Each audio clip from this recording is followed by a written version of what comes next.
to highlight just a few things. Mr. Speaker, I'm worried about this budget. So worried because, Mr. Speaker, when President Ruto took power, he said that he was going to reduce the budget of 2022-2023 by 300 billion shillings. That did not happen, and instead, what we are seeing today is an increase in the budget from the 2022-2023 budget to 2023-2024, an increase of 544 billion shillings, Mr. Speaker.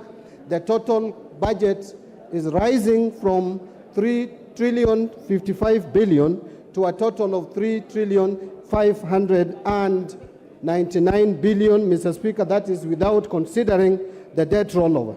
Mr. Speaker, if you look at this budget, and it is broken down into total executive expenditure, parliament, judiciary, and other CFS, the financing of this budget is going to be a challenge, Mr. Speaker, because this country is deluding itself that we can raise ordinary revenue from 1,917 billion in the current financial year to 2,571 billion in the next financial year.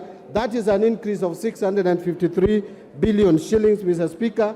Very unrealistic, very ambitious, likely not to be realized. The total revenue projected to be collected is going to rise from 2.23 trillion to 2.935 trillion.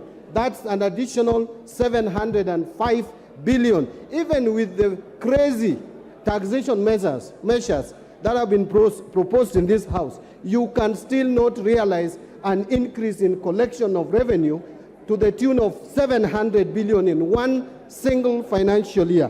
Mr. Speaker, I know that the average increase in revenue collection has been averaging around 300 billion. Now, if we are not going to be able to collect or able to raise the budget, the revenue by 700 billion, what will happen is either the programs will not be implemented, or if they have to be implemented, it will be at a cost, meaning we are going to increase the budget deficit from the proposed 635 billion to almost close to 1 billion shillings. And Mr. Speaker, that is not far-fetched, because at the moment, from September 30th, Mr. Speaker, to March 31st of this year, in a period of just 6 months, the Kenya Kwanza government has borrowed 689 billion shillings compared to the similar period when President Uhuru was in power, when only 405 billion was raised. So this talk that we hear all the time, that Kenya Kwanza is curtailing and managing debt,